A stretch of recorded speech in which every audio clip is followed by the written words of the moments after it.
Alors il y a une question qu'on nous a déjà posée, c'est le fait de nous demander quand est-ce qu'on arrête. Quand tu es sédentaire, on ne te demande pas quand est-ce que tu vas arrêter d'être sédentaire. Et là, cette question, oui, nous on la trouve assez marrante parce que on n'a pas envie d'arrêter.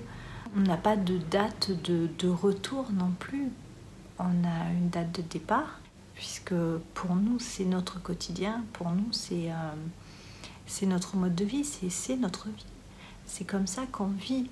Alors peut-être qu'au fur et à mesure, on va l'aménager différemment. Peut-être qu'on va voyager différemment. Peut-être qu'on aura une base, voilà, un endroit où on restera quelques mois.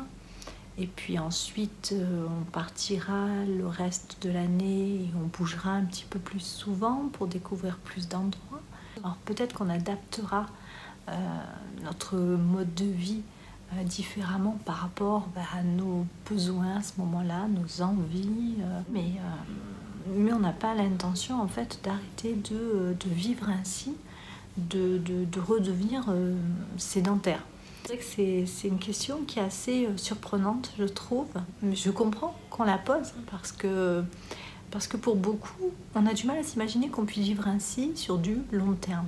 J'en ai vu beaucoup qui sont lancés dans cette aventure et qui ont en fait vécu pendant quelques mois, qui n'ont pas pu aller plus loin parce qu'ils n'étaient pas suffisamment préparés, n'avaient pas suffisamment bien préparé leur projet et qu'il leur manquait un point très important, par exemple d'avoir un revenu en ligne, un revenu qui te rapporte de l'argent tous les mois. Ça, c'est le point principal à mettre en œuvre, sur lequel il faut se focaliser quand on décide de devenir nomade digital.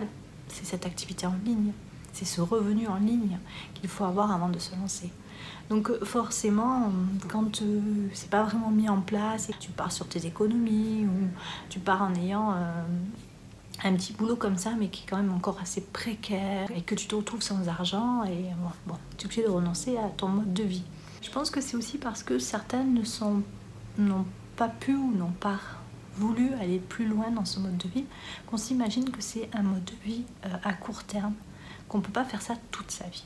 Alors je ne sais pas si à 80 ans on sera encore nomade digital, on le sera peut-être, mais différemment, je ne sais pas, d'ici là, je ne sais pas comment ça va évoluer, mais je ne vois pas pourquoi il y aurait des limites. Il suffit après d'adapter différemment son mode de vie, peut-être de bouger un peu moins, voilà, se concentrer sur différents pays, faire un pays à fond, rester plusieurs mois. Donc voilà, je pense qu'il y a différentes possibilités de vivre, différents moyens de vivre son nomadisme digital, sans obligatoirement se dire bon, il y a un début et une fin. C'est juste une continuité dans ce style de vie. Il suffit juste de trouver la bonne manière de poursuivre cette belle aventure. C'est assez surprenant de se demander est-ce qu'on peut avoir une date de fin quand on décide d'être nomade digital, de rentrer après, de rentrer où puisqu'on n'a plus de chez nous.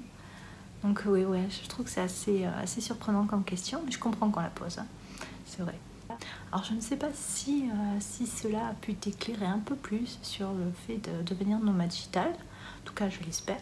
Si tu as des questions sur le sujet, tu n'hésites pas à les poser en commentaire ou alors à te rendre sur notre blog Famille Nomade Digital où tu trouveras beaucoup d'informations sur ce mode de vie puisque c'est celui que nous vivons depuis bientôt 6 ans et que nous partageons sur le blog ainsi que sur cette chaîne à laquelle je t'invite à t'abonner.